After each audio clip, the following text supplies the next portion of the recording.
एक सुनहरी सुबह दुनिया के सबसे दुर्लभ रेयर मॉन्स्टर यानी सिल्वर स्लाइम जमीन पर दिखाई देते हैं।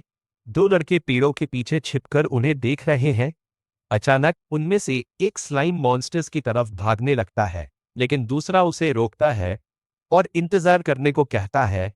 अगले ही पल एक जोरदार क्रिटिकल हिट होता है जो मॉन्स्टर के कोर को चकनाचूर कर देता है। उस लड़के का नाम युको ताकाहाशी है। इस क्रिटिकल हिट की वजह से उसे एस रैंक के आइटम्स मिलते हैं, सिल्वर स्लाइम आर्मर, ग्लव्स, दस्ताने और बूट्स।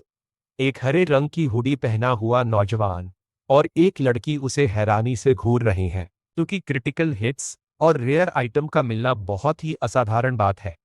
वो नौजवान सोचता है कि युकितो सच में एक किस्मत वाला इंसान है। युकितो को खुद भी नहीं पता कि उसे सारे एस रैंक आइटम्स कैसे मिल गए। ऐसा लगता है जैसे ये उसके पिछले सारे दुखों का इनाम हो। हमें युकितो की पिछली जिंदगी का एक फ्लैशबैक दिखाया जाता है। वो एक ब्रॉन्ज रैंक का एडवेंचरर है, 85 साल का, और टोक्यो के डंजन के पहले फ्लोर पर खड़ा है। अचानक एक आदमी अपना स्मार्टफोन दिखाता है, जिसमें दिख रहा है कि मॉन्स्टर्स आ रहे हैं। बाहर की दुनिया पहले ही तबाह हो चुकी है और उन्हें यहां से निकलना होगा।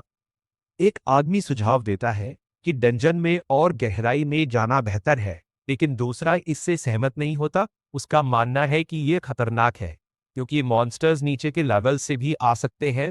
फिर वो युको की तरफ मुड़ता है, उसे भाग जाने की सलाह देता है और कहता है कि यह मॉन्स्टर्स का शिकार करने का वक्त नहीं है। वह हीरो के कंधे पर हाथ रखता है, लेकिन हीरो उसका हाथ झटक देता है और उस नौजवान की चेतावनी को नजरअंदाज करते हुए स्लाइम्स की तरफ बढ़ जाता है। बाकी लोग उस नौजवान से कहते हैं कि उस बूढ़े आदमी को अकेला छोड़ दो। वे उसका मजाक उड़ाते हैं, कहते हैं कि वह एक बेकार बूढ़ा है जिसके स्टैट्स कभी नहीं सुधरते। एक आदमी उस बूढ़े को धक्का देता है, जिससे वो गिर जाता है। बूढ़ा आदमी जमीन पर पड़ा होता है और उसके सिर से हुड उतर जाता है। कई दशक तेजी से गुजर चुके थे जब से एडवेंचरर पहली बार सामने आए थे। अब से चीजें बहुत बदल गई थी। अब हर व्यक्ति की ग्रोथ एक जाने पहचाने स्टेटस सिस्टम से जुड़ी हुई है। किसी व्यक्ति का लेवल तभी बढ़ता है जब वो किसी मॉन्स्टर को हराता है। जैसे जैसे लेवल बढ़ता है, उनकी काबिलियत भी विकसित होती है। एक नौजवान ने कभी सपना देखा था कि उसकी ताकत कम से कम 5 पॉइंट बढ़ जाए। कभी कभी एडवेंचरर्स को जादू और नई शक्तियां भी मिल जाती है। यह आम बात मानी जाती है, लेकिन युको के मामले में वह लेवल 98 पर है। फिर भी उसकी ताकत, जीवन शक्ति और फुर्ती अभी भी 5 पर है।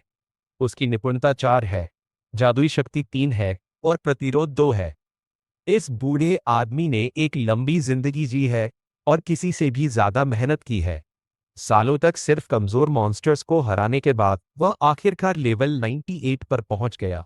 वो अकेला है जो सिर्फ अपनी जिद और लगन से इस लेवल तक पहुंचा है। बूढ़ा आदमी बहुत सारे स्लाइम्स को मारता है। उसके हमले इतने शक्तिशाली होते हैं कि उसकी तलवार तक टूट जाती है। वह लेवल 99 यानी आखिरी लेवल तक पहुंचने के लिए बहुत उत्साहित है, ये मानते हुए कि इसका इनाम उसकी सारी मुश्किलों के लायक होगा।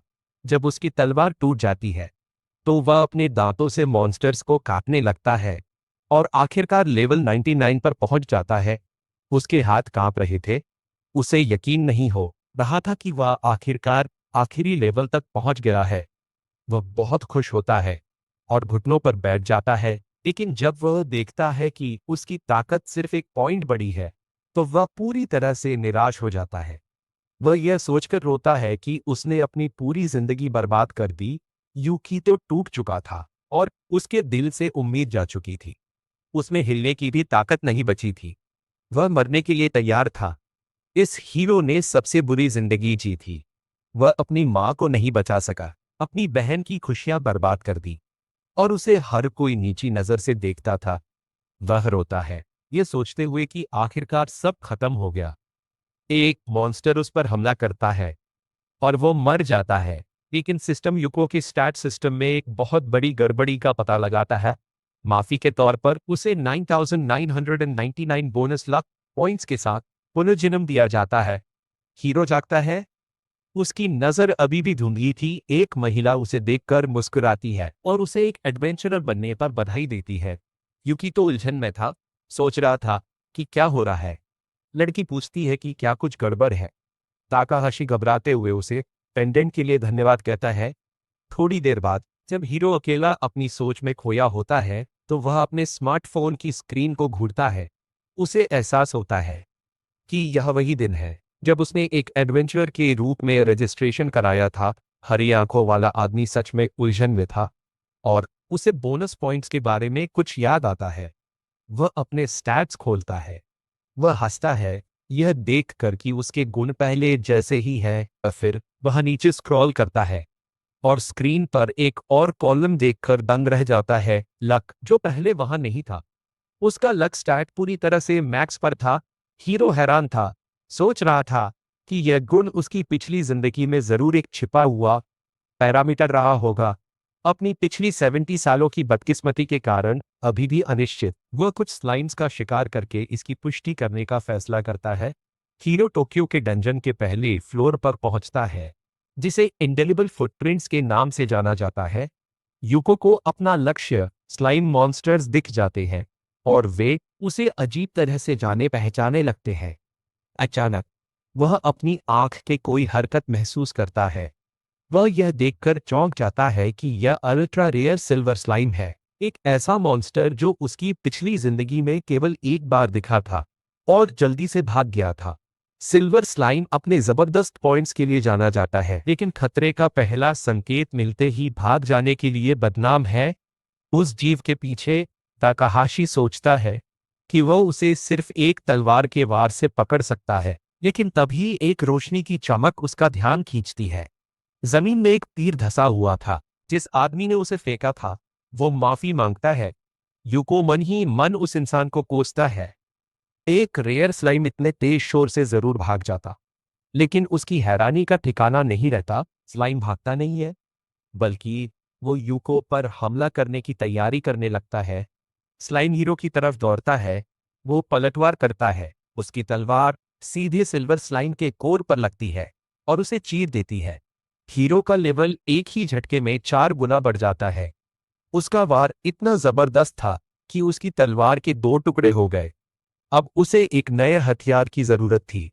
अचानक पास में एक रोशनी चमकती है। युकीतो को अपनी आंखों पर यकीन नहीं होता। यह एक एस रैंक का रेयर आइटम, एक तलवार थी। यह हरी आंखों वाले लड़के के लिए एक शानदार शुरुआत थी। Silver slime great sword attack power बढ़ाती है, लेकिन इसमें 30% चांस होता है कि हमला मिस हो जाएगा। यूको तलवार से खुश था और आगे शिकार करने के लिए तैयार हो जाता है। वो चारों ओर देखता है और चारों ओर देखकर दंग रह जाता है। वह सोचता है कि क्या वह कोई सपना देख रहा है। चारों मॉन्स्टर एक साथ उस पर हमला कर देते हैं। यूको को एहसास होता है कि उसके पास लड़ने के अलावा कोई चारा नहीं है। अपने नए हथियार की खासियत को देखते हुए ताकाहाशी समझ जाता है कि उन सभी को एक साथ हराना नामुमकिन है। वह बार बार हमला करता है और कई क्रिटिकल हिट्स लगाता है। हीरो ये देखकर हैरान रह जाता है कि सारे मॉन्स्टर्स मारे गए और पीछे सिल्वर आर्मर, बूट्स और ग्लव्स छोड़ गए। 1 घंटे के शिकार के बाद उसने 10 सिल्वर स्लाइम मार दिए थे और हर एक से रेयर आइटम इकट्ठा कर लिया था। अब तक हीरो को यकीन हो गया था कि उसकी किस्मत असली है। बहुत खुश होकर वह घास पर लेट जाता है और आसमान की ओर देखता है कि इस किस्मत के साथ वह यकीनन एक असाधारण एडवेंचर बन सकता है। वह अपने परिवार को, अपनी बीमार माँ और बहन को गौरवान्वित करने का सपना देखता है। एक उम्मीद भरे दिल के साथ हरी आंखों वाला लड़का अपना हाथ आसमान की ओर उठाता है, यह सोचते हुए कि वह क्या क्या हासिल कर सकता है। अचानक युकीतो उठ बैठता है। उसे एहसास होता है कि उसके पास लौटने के लिए एक घर है। 70 साल अकेले रहने के बाद वह फिर से अपने परिवार को देखने के लिए तरस रहा था। वह खड़ा होता है और अपने घर की ओर भागता है। उसे यह भी याद नहीं कि दूसरे फ्लोर पर उसका कमरा कौन सा है। अपनी जिंदगी के आखिरी कुछ साल बेघर रहने की वजह से वह घर का नक्शा भूल चुका था। आखिरकार उसे अपना अपार्टमेंट मिल जाता है। 203 नेम प्लेट पर लिखा था ताकाहाशी। दरवाजे का हैंडल पकड़ते हुए उसके हाथ कांप रहे थे। वह सोचता है कि वह इतना घबराया हुआ क्यों महसूस कर रहा है, लेकिन वह गहरी सांसें लेकर खुद को संभालता है। जैसे ही वह दरवाजा खोलने वाला होता है, वो अपने आप खुल जाता है और सामने उसकी बहन थी। उसकी भी वैसी ही हरी आंखें थी। वो उसे ग्रीट करती है। जल्दबाजी में नौजवान नोमी को कसकर गले लगा लेता है। वह उसके अचानक ऐसा करने से उलझन में पड़ जाती है और सोचती है कि क्या यह किसी तरह का मजाक है। नोमी उसे छोड़ने के लिए कहती है, लेकिन यूकी तो उसे और भी कसकर पकड़ लेता है। इस बार वह किसी को भी अपने परिवार या अपनी कीमती चीजों को छीनने नहीं देगा। हीरो नोमी को हुई हर बात बताता है।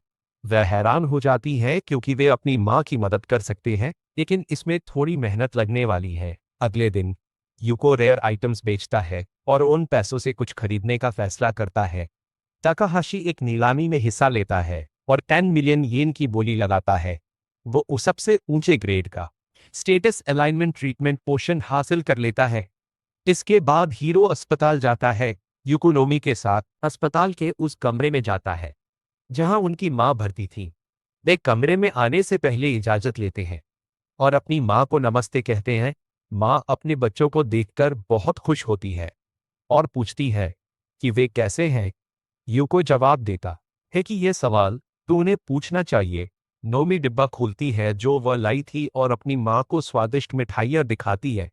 महिला उसे धन्यवाद कहती है और कहती है कि अगली बार उसे कुछ नहीं लाना चाहिए और पैसे अपने ऊपर खर्च करने चाहिए। नौजवान अपनी मां से कहता है कि उन्हें पैसों की चिंता करने की जरूरत नहीं है और हरी आंखों वाली लड़की कहती है कि उनके पास एक और तोहफा भी है।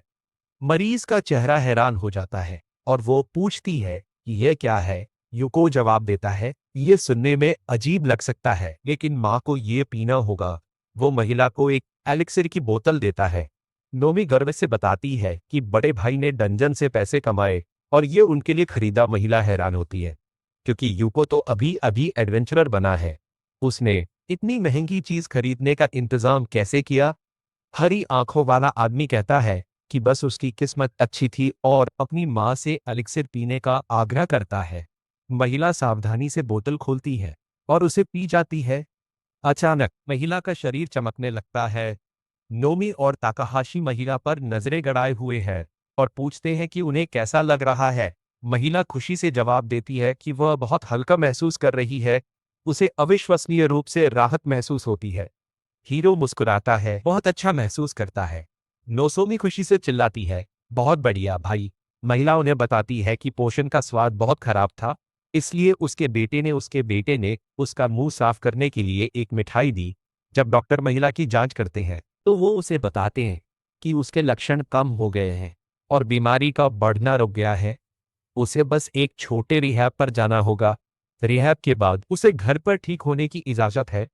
तीनों फिर से एक ही छत के नीचे रह सकते हैं। ये एक सपने जैसा लगता है। बहुत समय बाद महिला घर पर खाना खा पा रही थी। इसके बाद उसने बर्तन धोना शुरू कर दिया। हरी आंखों वाली लड़की बहुत खुश है कि उनकी माँ ठीक हो रही है, लेकिन यूको कहता है कि यह अभी भी काफी नहीं है। नोमी उसकी तरफ देख रही थी, एक एक्सप्लेनेशन का इंतजार कर रही थी। हीरो बताता है कि यह पोषण सिर्फ एक अस्थायी उपाय है, ये बीमारी की जड़ को ठीक नहीं कर सकता। ये सुनकर हरी आंखों वाली लड़की परेशान हो जाती है और सोचती है कि उन्हें क्या करना चाहिए। हीरो कहता है कि उन्हें एक बहुत ज्यादा शक्तिशाली एल रैंक आइटम की जरूरत है, जैसे कि एक एलिक्सिर।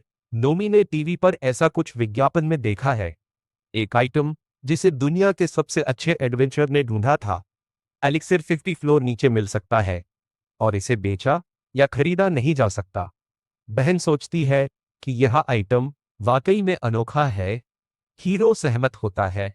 एक यूनिक आइटम एक विशेष आइटम होता है जिसे केवल उसे ढूंढने वाला ही इस्तेमाल कर सकता है।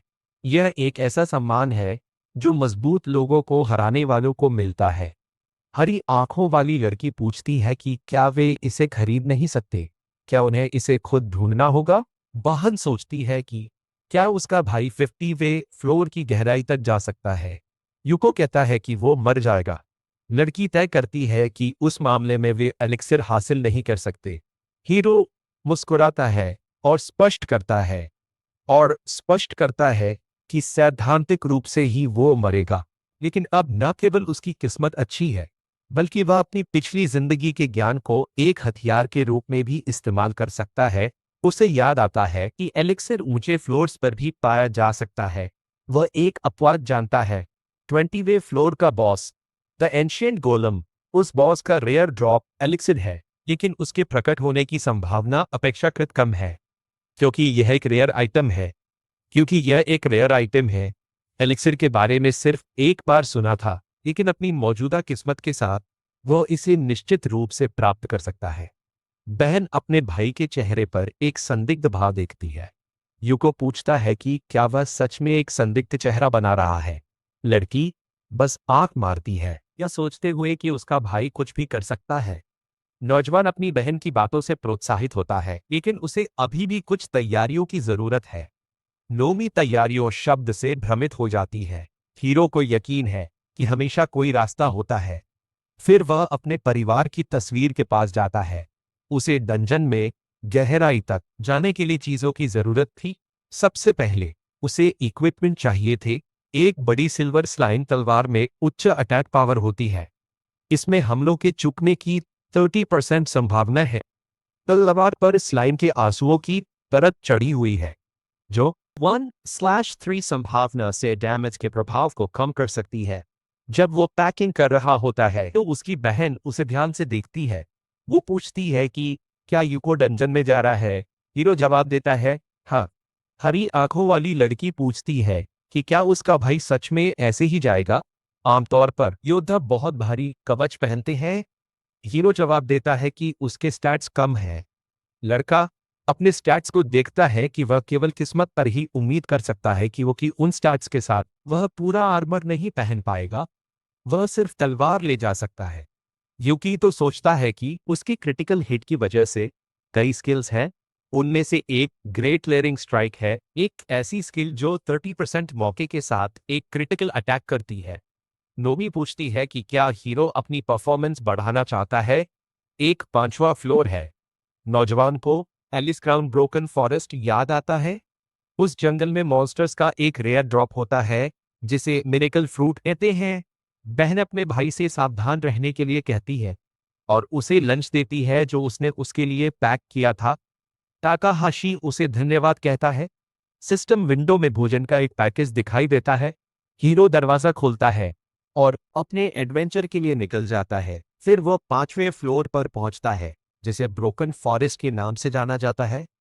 लगभग पूरी जगह पौधों जैसे मॉन्स्टर्स से भरी हुई है। तो यह एक आसान स्टेज है, लेकिन इसे अभी भी लो लेवल माना जाता है, जिसे कई एडवेंचरर्स पहले ही क्लियर कर चुके हैं। यूको सोचता है कि जब तक उसके पास नक्शा है, तब तक कोई समस्या नहीं होनी चाहिए। वह अपनी यात्रा जारी रखता है और ट्रेंट कॉलोनी तक पहुंचता है। ट्रेंट्स ऐसे मॉन्स्टर हैं जो छिपने के लिए छलावरण का उपयोग करते हैं, इसलिए उन्हें साधारण पेड़ों से अलग करना मुश्किल होता है। लेकिन उनका छलावरण परफेक्ट नहीं होता। अगर कोई व्यक्ति ध्यान से देखे तो उनकी पत्तियों में नसें या दिशा नहीं होती और उनकी जड़ें अजीब तरह से उगती हैं। हीरो फिर ऐसे ही लक्षणों वाला एक पेड़ दिखता है। ट्रेंट्स अपनी जड़ों को पैरों की तरह इस्तेमाल करके घूमते हैं, जिस पर हीरो लाल आंखें देखता है। वह खुश हो जाता है। फिर वो एक क्रिटिकल हिट का उपयोग करता है और मॉन्स्टर को काट डालता है। यूको सोचता है कि जब तक वो अचानक होने वाले हमलों से सावधान रहता है, वह आसानी से मॉन्स्टर्स को हरा सकता है। फिर उसे एक मिरेकल फ्रूट मिलता है, जो एक रेयर ड्रॉप है। यूको फल खाता है और कहता है कि इसका स्वाद सेब या नाशपाती जैसा है।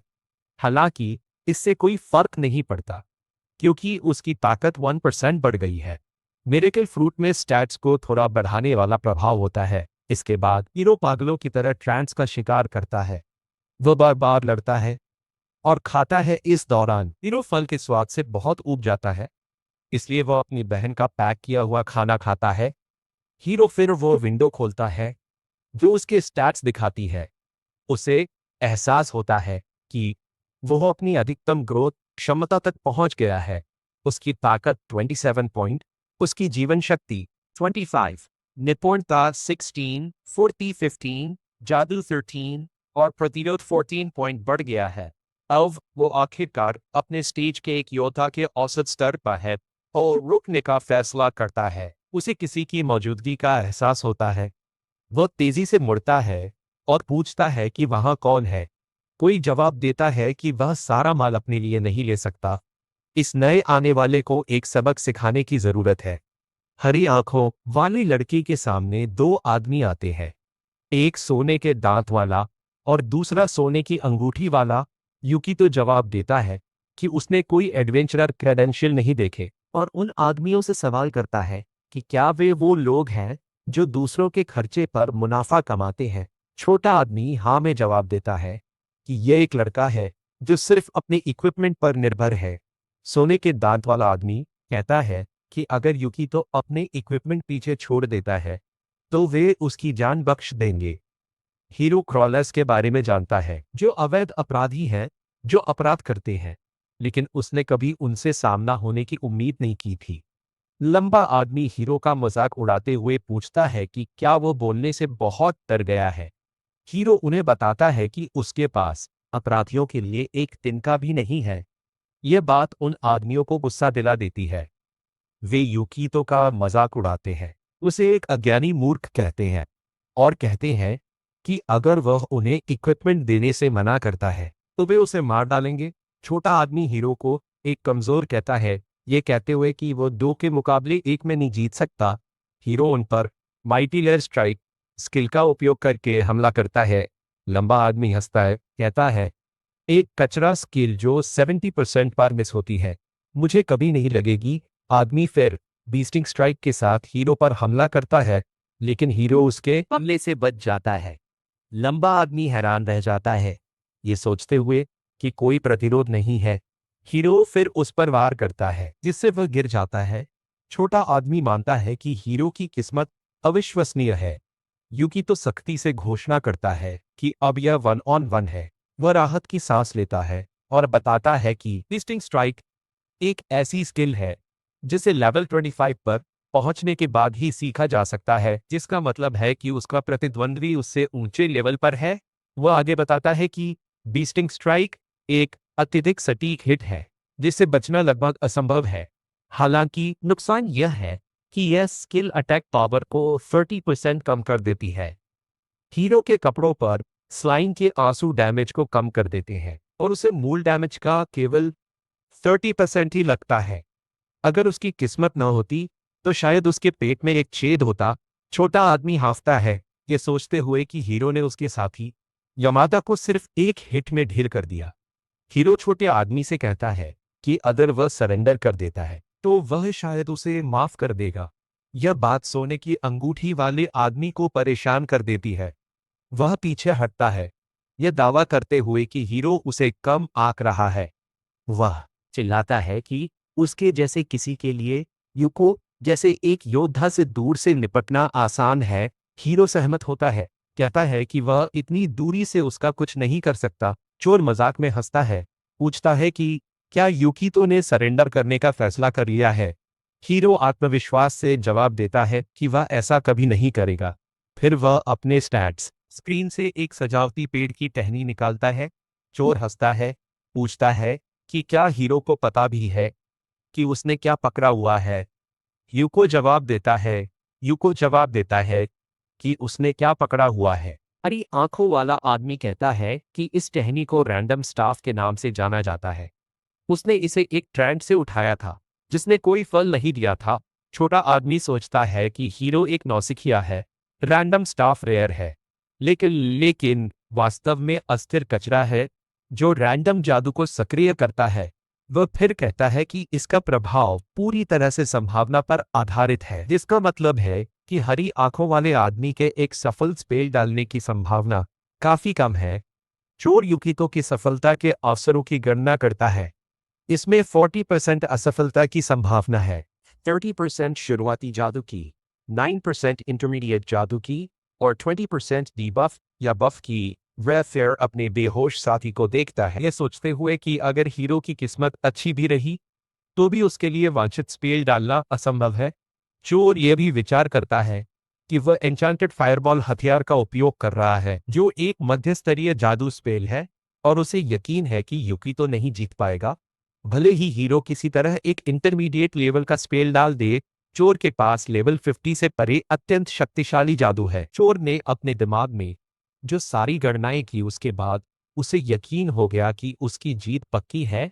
चोर अति आत्मविश्वास से युकितो की किस्मत को खत्म करने का फैसला करता है। छोटा आदमी हीरो पर एक फायरबॉल से हमला करता है। हीरो जरा भी नहीं झिझकता और शांति से कहता है कि आखिरकार चोर ने अपने जादू का इस्तेमाल करने का फैसला किया। हरी आंखों वाला आदमी फिर आंख मारता है, घोषणा करता है कि वह भी एक स्पेल डालने के लिए तैयार है। रैंडम स्टाफ फिर चमकने लगता है। एक अजीब ऊर्जा से घिरा हुआ, वह ऊर्जा एक विशाल मात्रा में आग की शक्ति का कारण बनती है। ये ऊर्जा फिर एक फायरबॉल बनाती है जो यूकितो के ऊपर मंडरा रहा है।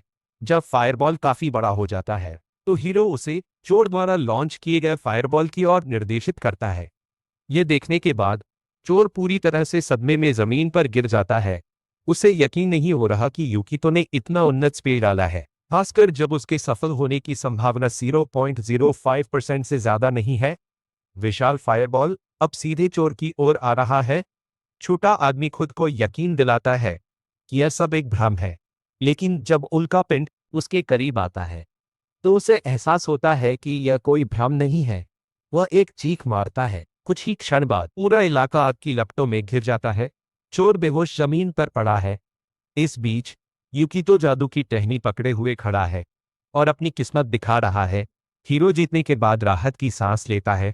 फिर उसे एहसास होता है कि वह इन अपराधियों को यहां नहीं छोड़ सकता। पेड़ से बेलें काटते समय हीरो ने सोचा कि यह मुश्किल होगा, लेकिन उसे अपराधियों को सतह पर ले जाना होगा। युकितो ने चोर को बेलों से बांधा और उसे घसीटना शुरू कर दिया। हीरो फिर 5वें फ्लोर से पहले फ्लोर पर गया। पहले फ्लोर पर गया, उसने उन अपराधियों को पुलिस के हवाले कर दिया। उसने अधिकारियों को एक बयान दिया जिसमें बहुत समय लगा। सूरज ढल गया और युको थक चुका था।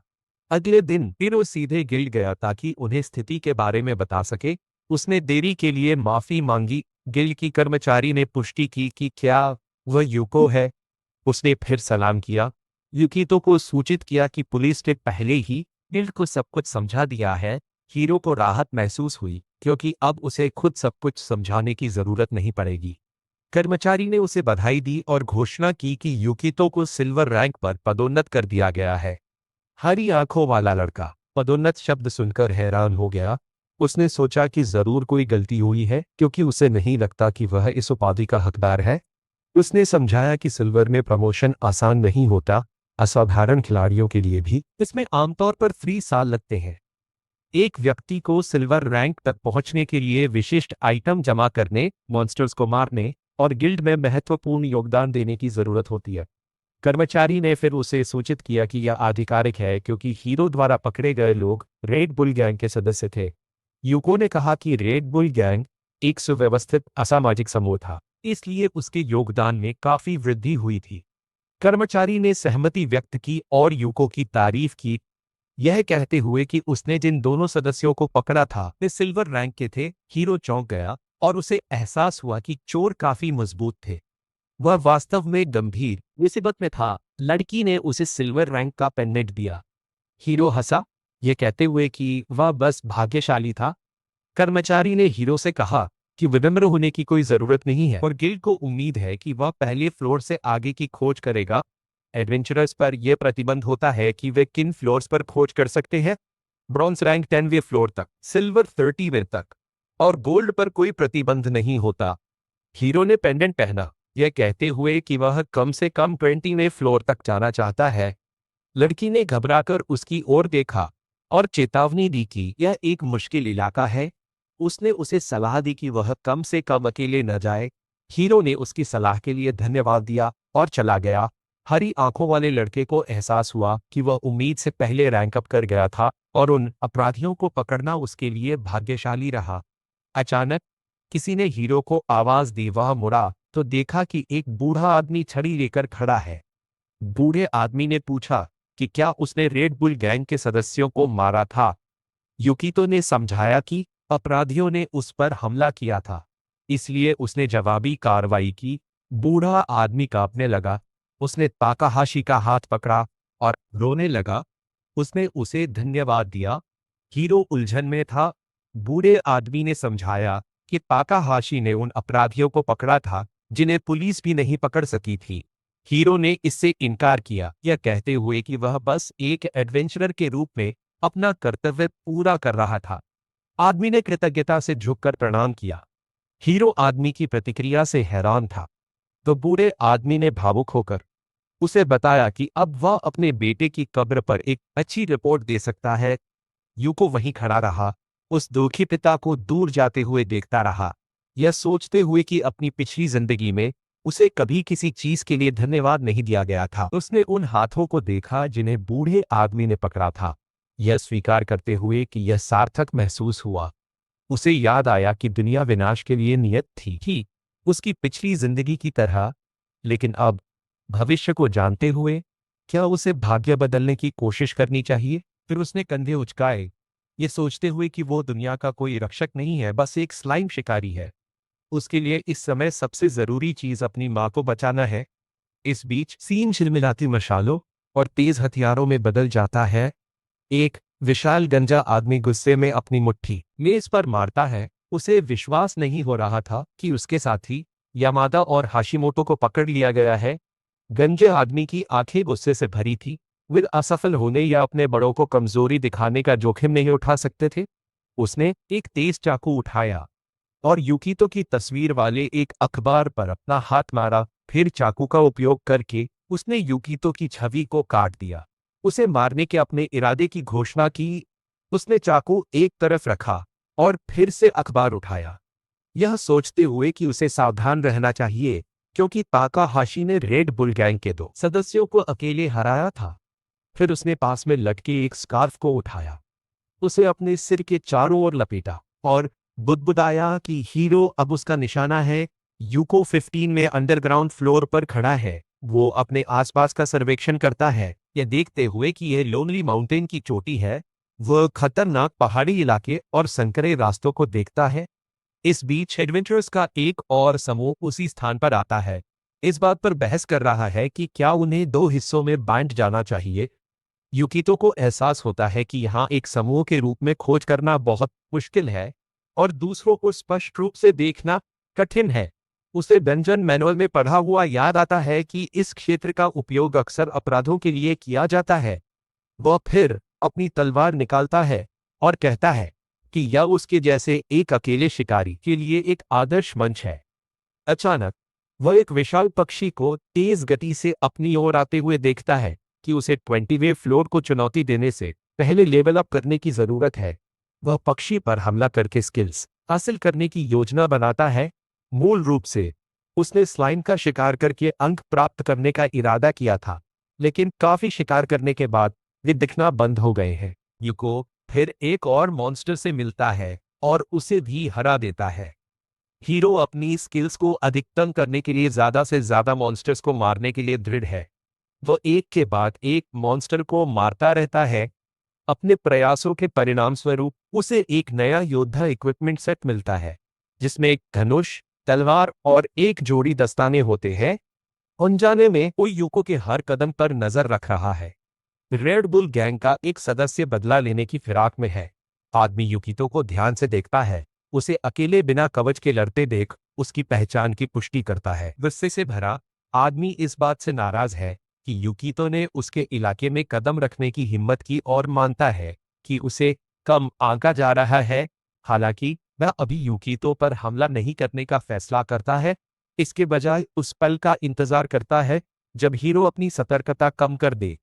स्कार्फ में लिपटा आदमी महसूस करता है कि हीरो इस फ्लोर पर कुछ समय के लिए रुकने का इरादा रखता है। गंजिया आदमी के दिमाग में एक शानदार विचार आता है। उसे सीधी यूको पर हमला करने की जरूरत नहीं है। उसे फायदा है क्योंकि ताकाहाशी उसके इलाके में है। वो सोचता है कि प्रकृति की तरह ही मॉन्स्टर्स के बीच भी एक इकोसिस्टम मौजूद है। फिर वह विशाल पक्षियों के एक घोंसले तक पहुंचता है जो अपने चूजे के पास बैठे हैं। इस स्थिति का फायदा उठाते हुए आदमी घोंसले को नष्ट कर देता है और कीड़े मकोड़ों को खा रहे चूजे को मार डालता है। उसकी योजना का पहला कदम शिकारियों की आबादी को कम करना और शिकार को बढ़ाना है। दूसरा कदम शिकार की संख्या बढ़ाना है। इस उद्देश्य के लिए वह एक ऐसी जगह जाता है जहां कीड़े मकोड़े बहुतायत में हैं, वह मॉन्स्टर्स के लिए बड़ी मात्रा में भोजन बिखेरता है। कीड़े तेजी से बढ़ते हैं, तो यह भोजन की प्रचुरता अत्यधिक जनसंख्या का कारण बनेगी। इसके बाद वह अपने कमरे में लौटता है और अपनी योजना के प्रभावी होने का इंतजार करता है। दूसरे शब्दों में, पूरी योजना एक प्राकृतिक दुर्घटना से ज्यादा कुछ नहीं लगेगी। बस एडवेंचरर के लिए बुरी किस्मत। उसे विश्वास है कि यह तरीका अधिकारियों को आकर्षित किए बिना हीरो को मार डालेगा। आदमी अपना अंतिम कदम शुरू करता है, एक रिपेलेंट का उपयोग करके। एक सी रैंक का तत्व जो मध्यम आकार के मॉन्स्टर्स को भगाने के लिए जाना जाता है। वह कीड़ों पर रिपेलेंट छिड़कता है, जिससे वे इससे बचने के लिए भारी संख्या में उड़ जाते हैं। वह मुस्कुराता है, बुदबुदाते हुए कि कीड़े हरी आंखों वाले आदमी को पूरी तरह से खा जाएंगे। इस बीच हीरो अभी भी मॉन्स्टर्स को मार रहा था जब उसे अजीब शोर सुनाई देता है। वो आवाज के स्रोत के बारे में सोचता है। वो डेथ हॉपर्स का एक झुंड देखकर चौंक जाता है। युकी तो सोचता है कि उसके लिए अकेले डेथ हॉपर्स को संभालना असंभव है और उसे अन्य एडवेंचरर्स के साथ सहयोग करने की जरूरत है। वह झुंड से भागता है, यह सोचते हुए कि उसे एक मजबूत समूह कहाँ मिल सकता है। फिर उसे अपनी पिछली जिंदगी में इस फ्लोर पर कहीं एक सप्लाई बेस के बारे में सुना हुआ याद आता है। बातचीत में उल्लेख किया गया था कि जब से ट्रायंगल माउंटेन बेस्ड क्लियरिंग की स्थापना हुई है, लोनली माउंटेन पीक की खोज काफी आसान हो गई है। किसी ने नोट किया था कि यह बेस रेड अर्थ केव के भीतर स्थित है, लेकिन किसी कारण से गुफा का स्थान हीरो के नक्शे पर चिह्नित नहीं था। वह फिर एक खड़ी चट्टान की ओर बढ़ता है और नीचे कूद जाता है, अपनी तलवार से खुद को स्थिर करता है। जब वह नीचे पहुंचता है तो वह देखता है कि मिट्टी का रंग अलग है। वह जोर से चिल्लाना शुरू कर देता है, एडवेंचरर्स को बुलाता है। जब उसे कोई जवाब नहीं मिलता तो वह जबरन अंदर जाने का फैसला करता है। वह गुफा के अंदर बड़ी संख्या में लोगों को रस्सियों से बंधे हुए देखकर चौंक जाता है। उनके अंडरगारमेंट्स तक उतार दिए गए थे।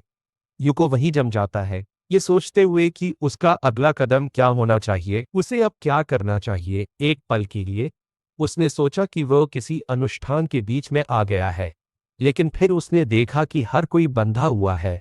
स्थिति की गंभीरता को महसूस करते हुए हीरो अपनी तलवार पकड़ता है और गुफा में आगे बढ़ता है। वह विशेषज्ञता से उन सभी रस्सियों को काट देता है जो बंदियों को बांधे हुए थी। आजाद होने के बाद लोग युकितो को बचाने के लिए उसका आभार व्यक्त करते हैं। उन्होंने सारी उम्मीद खो दी थी। हीरो पूछता है कि क्या हुआ था। उनमें से एक बताता है कि उन पर चोरों ने घात लगाकर हमला किया और वे बेहोश हो गए। एक महिला गुस्से में से बताती है कि चोरों ने उन्हें इसलिए नहीं मारा क्योंकि वे उन्हें बेचना चाहते थे। ताकाहाशी वहीं खड़ा रहता है, यह महसूस करते हुए कि एडवेंचरर्स के लिए सपोर्ट बेस एक अपराध स्थल में बदल गया है। वह सोचने लगता है कि क्या वह गलती से एक ऐसी घटना में आ गया है जो घटित होने के लिए नियत थी। उसे याद आता है कि उसकी पिछली जिंदगी में अपराधियों को निकट भविष्य में अधिकारियों द्वारा गिरफ्तार किया जाना था और उस जगह को एक एडवेंचरर बेस के रूप में फिर से इस्तेमाल किया जाना था। ऐसा लगता है कि वह उन घटनाओं के घटित होने से पहले आ गया था। उसे याद आता है कि अपनी पिछली जिंदगी में उसने अपने आसपास की घटनाओं पर कभी ज्यादा ध्यान नहीं दिया था और उसका एकमात्र ध्यान 70 साल तक स्लाइम्स का शिकार करना था। फिर वह इसे झटक देता है, यह सोचते हुए कि विश्लेषण बाद में किया जा सकता है। बंदियों को देखते हुए हरी आंखों वाला आदमी समझता है कि स्थिति अप्रत्याशित है और एकमात्र विकल्प इन बंदियों को उन राक्षसी डेथ हॉपर्स के खिलाफ इस्तेमाल करना है। वह उन्हें बुलाता है, उनकी हैरानी को स्वीकार करता है, लेकिन उनसे ध्यान से सुनने का आग्रह करता है। वह बताता है कि डेथ हॉपर्स का एक झुंड उनकी ओर आ रहा है। अनगिनत संख्या में हॉपर्स हैं। उसकी बात सुनकर लोग डेथ हॉपर्स की विशाल मात्रा को देखकर दंग रह जाते हैं। उनमें से एक पूछता है कि क्या उसे यकीन है कि ये सभी डेथ हॉपर्स हैं। दूसरा व्यक्ति चिल्लाता है कि बहुत ज्यादा है। युको उन्हें संबोधित करते हुए कहता है कि बहस करने का समय नहीं है और अगर वे जीवित रहना चाहते हैं तो उन्हें उसके साथ सहयोग करना होगा। लोग सहयोग शब्द सुनकर उलझन में पड़ जाते हैं। एक महिला कहती है कि ये असंभव है क्योंकि उनके पास कवच भी नहीं है। उनमें से एक सहमत होता है, याद दिलाता है कि चोरों ने उनके सारे उपकरण भी चुरा लिए थे। युकी तो मुस्कुराता है, उन्हें सूचित करता है कि उसके पास उपकरण है। वह फिर अपनी इन्वेंट्री खोलता है और बड़ी संख्या में हथियार निकालता है। वह सारे हथियार उनके सामने रख देता है। हर किसी से कहता है कि वे जो चाहे चुने, वह उन्हें मालिकाना हक भी हस्तांतरित कर सकता है। समूह अविश्वास में हाँफता है, पूछता है कि क्या वह गंभीर है, क्योंकि ये सभी फ्लोर से ड्रॉप हुए आइटम है। एक महिला चिल्लाती है कि वे सभी रेयर हैं। एक आदमी सोचता है कि यूको ने इतने सारे कैसे इकट्ठा किए।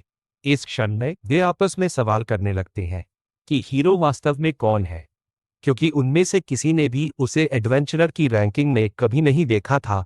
हर कोई फिर अपनी पसंद के हथियार उठाना शुरू कर देता है। एक आदमी तलवारें चुनता है, उसका साथी शिकायत करता है, लेकिन फिर एक भाले पर मान जाता है। कुछ सुरक्षात्मक कवच चुनते हैं, यह मानते हुए कि यह किसी भी हथियार से ज्यादा महत्वपूर्ण है। जो व्यक्ति तलवार उठाता है वह खुश होता है कि अगर वह इसे बेचता तो वह एक मोटी रकम कमाता। हर कोई अपने कवच और हथियारों से खुश है।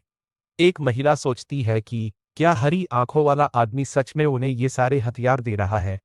हीरो उनसे कहता है कि बदले में क्या वे उसे उनकी कमान संभालने देंगे। समूह में कानाफूसी होने लगती है। हर कोई सहमत हो जाता है, क्योंकि उसने उनकी जान बचाई और उन्हें उपकरण भी दिए। उसे वह समय याद आता है जब एक आदमी ने उसे धक्का दिया था, जब वह एक बूढ़ा आदमी था। फिर वह सहमत होने के लिए उनका धन्यवाद करता है।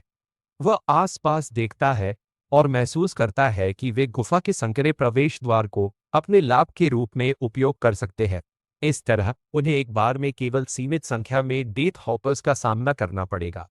वह घोषणा करता है कि हर किसी को संख्या कम करने पर ध्यान देना होगा। हर कोई लड़ाई के लिए तैयारी कर रहा है, जबकि युकी तो सबसे आगे खड़ा है, अपनी तलवार पकड़े हुए। एक दृढ़ आवाज में वह घोषणा करता है कि लड़ने का समय आ गया है। उसी क्षण मॉन्स्टर्स गुफा में घुसने लगते हैं।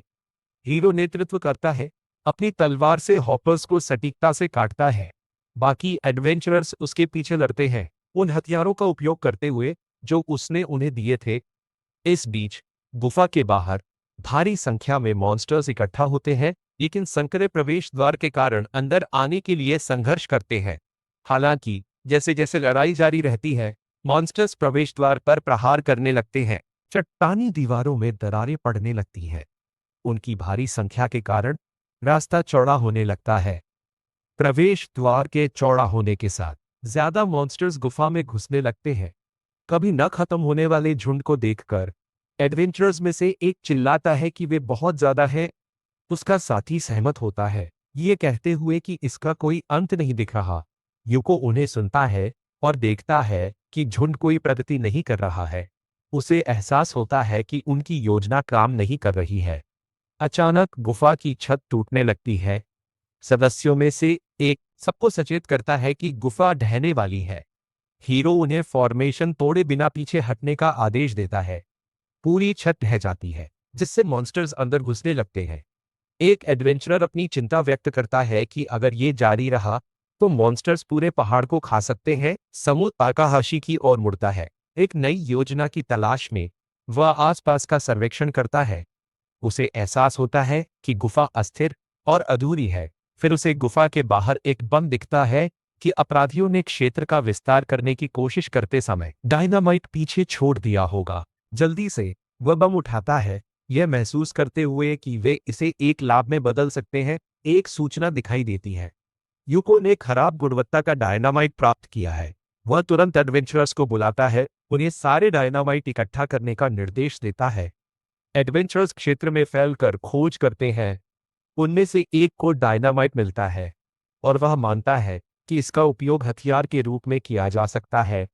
एडवेंचरर्स के बीच अनिश्चितता की भावना फैल जाती है, क्योंकि वे अभी भी अनिश्चित हैं कि वे डायनामाइट का उपयोग कैसे करेंगे। यूको और एडवेंचरर्स कई घंटों तक डेथ हॉपर्स से लड़ते रहते हैं। पहाड़ का 2/3 हिस्सा नष्ट हो चुका था। उनके सभी प्रयासों के बावजूद राक्षसी हमले के रुकने का कोई संकेत नहीं था। गुफा पूरी तरह से मॉन्स्टर्स से भर गई थी। दो एडवेंचरर्स जमे हुए खड़े थे। लड़की की आवाज कांपती है जब वह कहती है कि वे पूरी तरह से फंस गए हैं। दूसरे चिल्लाते हैं कि उनकी सहनशक्ति खत्म हो गई है और दीवार ज्यादा देर तक नहीं टिकेगी। यूको सभी से कहता है कि वे उसे सारे डायनामाइट दे दें। स्थिति की गंभीरता को महसूस करते हुए एक एक करके वे उसे डायनामाइट देने लगते हैं। ऐसा करने वाला पहला एडवेंचरर कहता है कि उसे संदेह है कि इतनी मात्रा मॉन्स्टर्स को खत्म करने के लिए पर्याप्त होगी। दूसरा कहता है कि यह सागर में एक बूंद जैसा है। एडवेंचरर्स के बीच निराशा की भावना बनी रहती है। यूकितो एक योजना बनाता है। उसका इरादा डायनामाइट का उपयोग करके पूरे क्षेत्र को ढा देना है, मॉन्स्टर्स को मलबे के नीचे दफना देना है। वह अपनी इन्वेंट्री से इकट्ठा किया गया डायनामाइट निकालता है। इस तथ्य पर विचार करते हुए कि डेथ हॉपर्स की बुद्धि अत्यंत कम होती है, वह रणनीतिक रूप से विभिन्न स्थानों पर डायनामाइट रखना शुरू कर देता है। यह याद करते हुए कि मॉन्स्टर्स हमेशा उस व्यक्ति को निशाना बनाते हैं जिसने उनकी जाति के सबसे ज्यादा लोगों को मारा है। इस मामले में यूकितो उसी क्षण मॉन्स्टर्स गुफा की छत में एक महत्वपूर्ण छेद करने में कामयाब हो जाते हैं। एडवेंचरर्स में से एक सभी को चेतावनी देता है कि गुफा ढहने वाली है। हीरो फिर चिल्लाता है, एडवेंचरर्स को भागने का निर्देश देता है। हर कोई भागना शुरू कर देता है, लेकिन एक निकास पर रुकता है और पूछता है कि क्या हीरो डेथ हॉपर्स को अपने साथ ले जाकर खुद को बलिदान करने का इरादा रखता है। दूसरा एडवेंचरर हंसता है, कहता है कि योद्धा अपना हथियार भी ठीक से इस्तेमाल नहीं कर सकता। हीरो एक आत्मविश्वासी मुस्कान देता है और जवाब देता है कि उसे ठीक ठीक पता है कि वो क्या कर रहा है और बस उनसे उस पर भरोसा करने के लिए कहता है। योजना के अनुसार सभी मॉन्स्टर्स हीरो के चारों ओर इकट्ठा हो जाते हैं। वहीं खड़े होकर वह सोचता है कि जीवन में ऐसे क्षण आते हैं जब किसी व्यक्ति को जोखिम उठाना पड़ता है। वह फिर सिस्टम को एक कमांड देता है, डायनामाइट का पूरा विस्फोट सक्रिय करता है। पुष्टि के लिए एक सूचना पॉपअप होती है। यूको तुरंत इसे मंजूरी देता है। वह फिर गुफा से बाहर कूदता है, डेथ हॉपर्स को बुलाता है। अचानक एक नई सूचना दिखाई देती है जो उसे चेतावनी देती है कि विस्फोट की सफलता दर केवल 50% है। हीरो को एहसास होता है कि उसकी लेवल ऐसी क्षमता का उपयोग करने के लिए अपर्याप्त है, लेकिन सोचता है कि वो अपने लक स्टैट्स के कारण सफल हो सकता है। एक और सूचना पॉपअप होती है जो बताती है कि क्योंकि आइटम घटिया है, सफलता दर 25% तक गिर गई है। फिर एक नई सूचना पुष्टि करती है कि विस्फोट सफल है।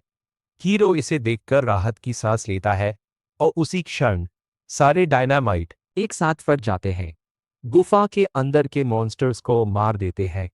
जबकि यूको सुरक्षित रूप से नीचे उतरता है, विस्फोट से बचता हुआ। हीरो ग्रेट लेयर स्ट्राइक तलवार कौशल का उपयोग करता है, बचे हुए कीड़ों को एक ही बार में मार डालता है।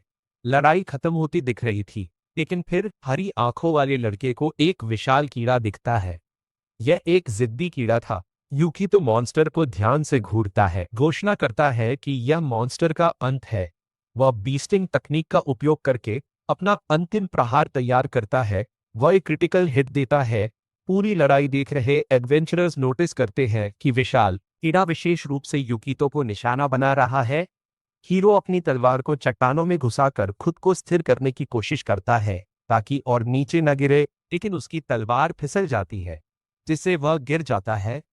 तभी अचानक एक रस्सी उसकी ओर फेंकी जाती है और एक आवाज आती है जो उसे पकड़ने का आग्रह करती है ताकि वे उसे ऊपर खींच सके। यूको रस्सी पकड़ लेता है। गुफा से भागे सभी एडवेंचर्स रस्सी को पकड़ने के लिए मिलकर काम करते हैं, हीरो को ऊपर की ओर खींचते हैं। वे सफलतापूर्वक उसे ऊपर खींच लेते हैं। हाँ, हीरो किनारे पर बैठता है, यह सोचते हुए कि वह अपनी किस्मत की वजह से जीता। एडवेंचरर्स हरी आंखों वाले लड़के के चारों ओर इकट्ठा होते हैं, अपना आभार व्यक्त करते हैं। एक महिला उसे बताती है कि उसने उन सभी की जान बचाई। दूसरी कहती है कि एक मॉन्स्टर पैनिक में शून्य हताहत होना एक चमत्कार जैसा लगता है। पूरा समूह खुशी से भर जाता है। यूको को गहरी संतुष्टि की भावना महसूस होती है। दृश्य दूसरे स्थानांतरित होता है, जहां हमले के लिए जिम्मेदार गैंग का सदस्य बहुत गुस्से में है और अपने आसपास की हर चीज को नष्ट कर देता है। झुंड को खत्म करने में यूकितो की सफलता के बारे में सुनने के बाद उसका गुस्सा बढ़ जाता है, क्योंकि उसे एहसास होता है कि हीरो ने उनके बेस को भी नष्ट कर दिया है। वह घबराने लगता है। ये समझते हुए कि इस दर पर उसे उच्च अधिकारियों द्वारा मार दिया जाएगा। हर चीज के लिए हीरो को दोषी ठहराते हुए आदमी शराब की एक बोतल पकड़ता है, उसे गटक जाता है। वह बेहद गुस्से में आ जाता है और तय करता है कि वह हीरो को मार डालेगा, भले ही उसकी जान चली जाए। इस बीच एडवेंचर के गिल्ड में युको केंद्र में खड़ा है और सभी की नजरें उस पर हैं। उसे एहसास होता है कि हाल की घटनाओं के कारण वह एडवेंचरर्स के बीच प्रसिद्ध हो गया है। गिल्ड की रिसेप्शनिस्ट एक मुस्कान के साथ उसके पास आती है, उसे बताती है कि उसने यह फिर से कर दिखाया है और उसे पदोन्नत किया गया है। उसके आसपास के एडवेंचरर्स फुसफुसाते हैं।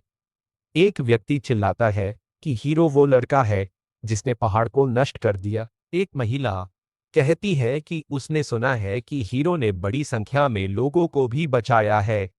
दूसरे कोने में दो गिल्ड सदस्य उसे ध्यान से देखते हैं। उनमें से एक यूको को अपने गिल्ड में भर्ती करने की कोशिश करता है, लेकिन इससे पहले कि वह खत्म कर पाता, दूसरा बीच में आता है। इस बात पर जोर देता है कि हीरो उसके गिल्ड में शामिल हो। यूको भीड़ के बीच से अपना रास्ता बनाने के लिए संघर्ष करता है, उन लोगों को नजरअंदाज करते हुए जो उसके पास आने का प्रयास कर रहे हैं।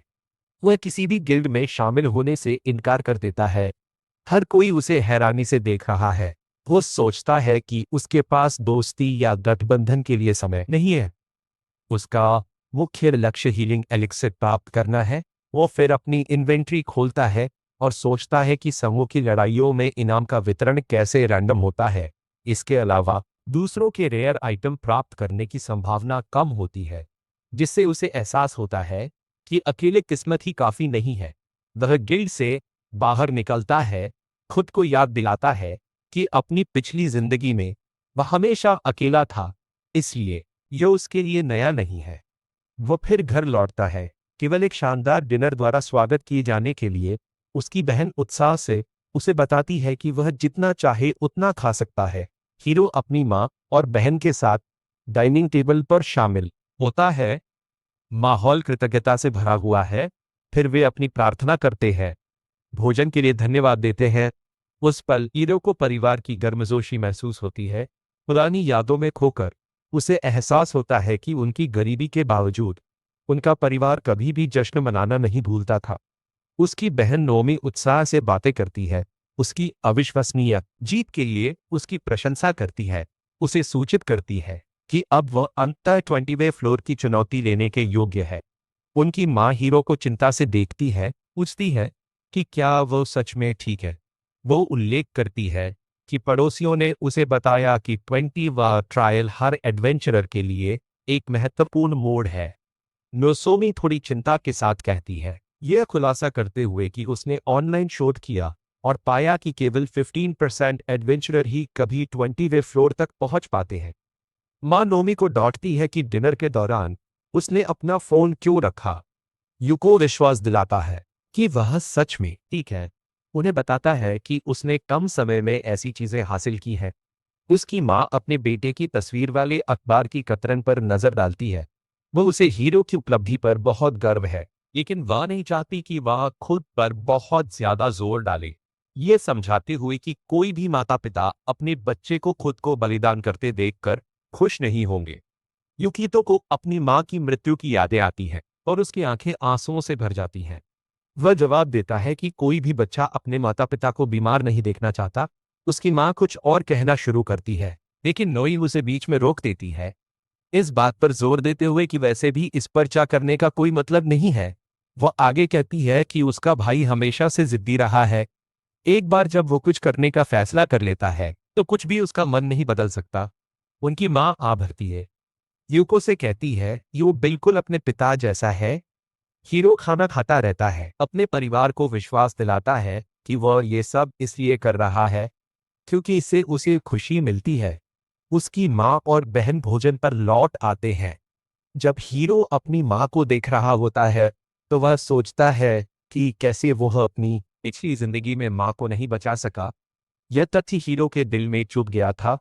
वह अतीत को मिटाना चाहता है और उसके लिए उसे एलिक्सिर की जरूरत है। अपना भोजन समाप्त करने के बाद यूको कृतज्ञता में प्रार्थना करता है, फिर वह अपने मिशन को जारी रखने के लिए अपने घर से निकल जाता है। दृश्य डंजन के 20वें फ्लोर पर जाता है, जिसे ग्रेट वॉल ऑफ हाइपरसिक्स के नाम से जाना जाता है। जैसे ही वो डंजन में कदम रखता है, वह देखता है कि 20वां फ्लोर किसी भी अन्य फ्लोर से बिल्कुल अलग है। अचानक दो जीव उसके सामने प्रकट होते हैं, जिससे हीरो को एहसास होता है कि हर मॉन्स्टर जो इस फ्लोर पर दिखाई दे रहा है वह अकार्बनिक है। ये पहली बार है जब वह ऐसे जीवों का सामना कर रहा है। वो तुरंत तलवारों से जीवों पर हमला करता है, उन्हें कोई मौका नहीं देता। वह फिर कहता है कि ये हृदयहीन ठंडे खून वाले हत्यारे एक खतरा है। फिर उस पर जीवों की एक और भी भयानक समूह द्वारा हमला किया जाता है, जो सभी दिशाओं से उस पर हमला कर रहे हैं। हालांकि अपनी युद्ध क्षमता के कारण हीरो सभी हमलों का मुकाबला करने और उन्हें आसानी से खत्म करने में सक्षम है। उसे एहसास होता है कि खतरा उनकी ताकत में नहीं, बल्कि उनकी व्यवस्थित सोच में है। हीरो फिर एक गेट देखता है, लेकिन उसके सामने चट्टानों का एक ढेर पड़ा है, जिसमें से एक तेज लाल चमक निकल रही है। अचानक चट्टानें हिलने लगती है, एक असामान्य रूप से मजबूत मॉन्स्टर का रूप ले लेती है। अगर यूको पत्थर के जानवर के पैटर्न का विश्लेषण कर ले, तो उसे हराना संभव हो जाएगा। मॉन्स्टर अपना हमला शुरू करता है और हीरो उसके वार को रोकने और उस पर हमला करने का प्रयास करता है। हालांकि जीव के चट्टानी बाहरी हिस्से के कारण हीरो का हमला अप्रभावी साबित होता है। इसके बावजूद हीरो अभी भी 20वें फ्लोर को जीतने के लिए प्रेरित है। जैसे ही जानवर अपना अगला हमला शुरू करता है, यूको उसकी ओर छलांग लगाता है। अपनी तलवार सीधे मॉन्स्टर की आंख पर निशाना साधता है। वो एक क्रिटिकल हिट के साथ मॉन्स्टर को हरा देता है। यूको उस गेट को खोलने के लिए आगे बढ़ता है जिसकी मॉन्स्टर रखवाली कर रहा था। आज यूको अपनी किस्मत बदलने जा रहा है। जैसे ही वह गेट खोलता है, वह एक बड़े हॉल में प्रवेश करता है, जहां फर्श पर जटिल जादुई अनुष्ठान चक्र डिजाइन किए गए हैं। अचानक दरवाजा जोर से बंद हो जाता है और एक विशाल पत्थर का मॉन्स्टर प्रकट होता है। यह वाला गेटकीपर से बड़ा और मजबूत है। यूको मॉन्स्टर के पूरे शरीर को स्कैन करता है, कोई कमजोरी खोजने की कोशिश कर रहा है। मॉन्स्टर हिलना शुरू कर देता है, हीरो पर हमला करने के लिए तैयार है। हीरो को एहसास होता है कि यह मॉन्स्टर 20वें फ्लोर का बॉस है, जिसे एंशिएंट गोलम के नाम से जाना जाता है।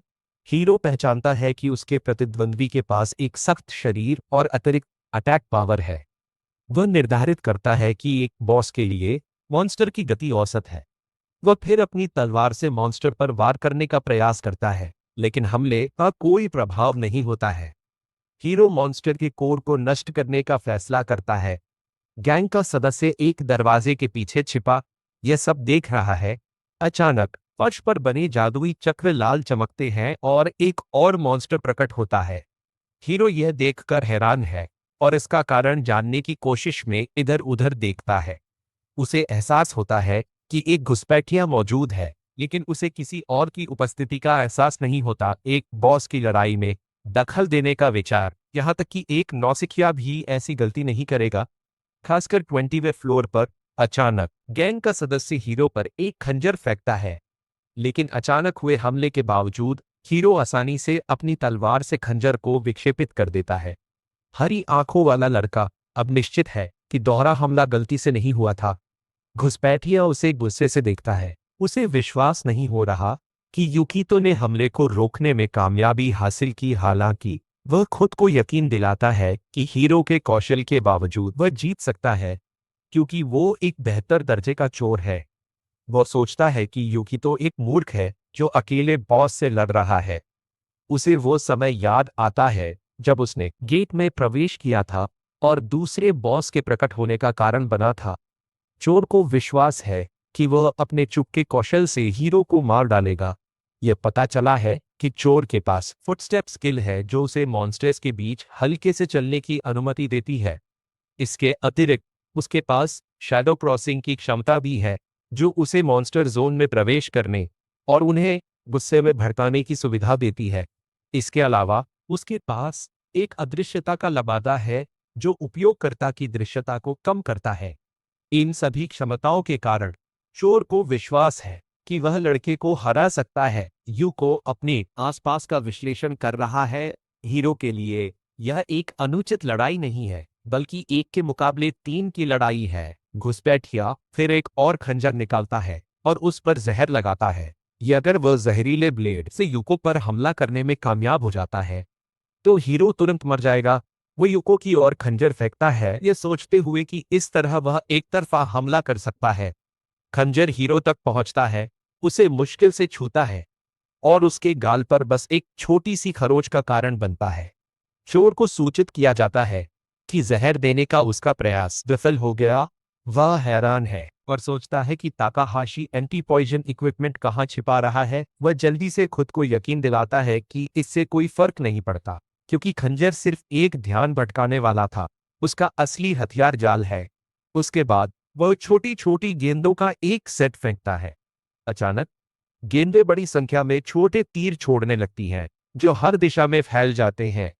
वह कहता है कि यह चाल अकेले ही उसकी जीत की गारंटी दे सकती है। फिर अपनी शैडो क्रॉसिंग स्किल का उपयोग करते हुए घुसपैठिया हॉल के पायलट को बिजली के चार्ज वाले तारों से जोड़ता है। वह समझाता है कि वह हमेशा अपने जालों पर निर्भर रहा है। वह फिर एक नई रणनीति के साथ आता है। कहता है कि इतने सारे जालों के साथ युको के पास हिलने की कोई जगह नहीं होगी। फिर बॉस उसे अपने आप संभाल लेगा। हीरो खुद को दोनों बॉस द्वारा हमला किया हुआ और जालों से पूरी तरह घिरा हुआ पाता है। चोर अपने काम पर बहुत गर्व करता है और आराम से बैठ जाता है, यह कहते हुए कि अब उसे बस शो का आनंद लेना है। उसकी मुस्कान फीकी पड़ जाती है जब उसे एहसास होता है कि युकी तो सीधे उसकी ओर देख रहा है, जबकि वह जालों से बच रहा है। उसका सदमा तब और बढ़ जाता है जब वह देखता है कि हीरो उसे एक मजाकिया मुस्कान के साथ घूर रहा है, पूछ रहा है कि क्या उसकी सारी चालें खत्म हो गई हैं। घुसपैठिए का चेहरा पूरी तरह से अविश्वास से भरा है और वो सोचता है कि क्या युको ने उसे ढूंढ लिया। हीरो उसे ताना मारता है, उसे चुप न रहने के लिए कहता है। घुसपैठिया फिर उस पर एक खंजर फेंकता है, लेकिन वह उससे बच जाता है। हीरो कहता है कि गैंग का सदस्य उसका पीछा कर रहा है क्योंकि वह उसके प्रति जुनूनी है। गैंग का सदस्य अविश्वास में है और पूछता है कि उसे उसकी स्थिति कैसे पता चली। हीरो जवाब देता है कि यह एक प्रसिद्ध स्किल है। आदमी हीरो से कहता है कि झूठ न बोले। उसका मानना है कि एक निम्न स्तरीय स्किल उच्च स्तरीय स्किल्स के खिलाफ काम नहीं कर सकती। हीरो फिर अपनी तलवारें पकड़ता है और आदमी का मजाक उड़ाता है। पूछता है कि अगर ये झूठ नहीं है तो क्या वो डर कर भाग जाएगा। ये बात आदमी को बेहद गुस्सा दिला देती है, क्योंकि हीरो उसे कम आंक रहा है। वो फिर हीरो पर हमला करता है, चिल्लाता है कि वह बेहतर है। हरी आंखों वाला लड़का उसके हमले से बच जाता है। वह घुसपैठिए पर अपनी तलवार से वार करता है, जिससे वह गिर जाता है। हीरो का मानना है कि केवल एक उद्धारकर्ता ही कह सकता है कि वह बेहतर है। वह चोर पर वार करना जारी रखता है और हर वार के साथ चोर की हताशा बढ़ती जाती है। घुसपैठिए को विश्वास नहीं हो रहा है कि युको ने उसे वॉरियर इंट्यूशन जैसी एक निम्न स्तरीय स्किल का उपयोग करके ढूंढ लिया। वह एक बार फिर हीरो पर झूठ बोलने का आरोप लगाता है। युको जवाब देता है कि वह झूठ नहीं बोल रहा है।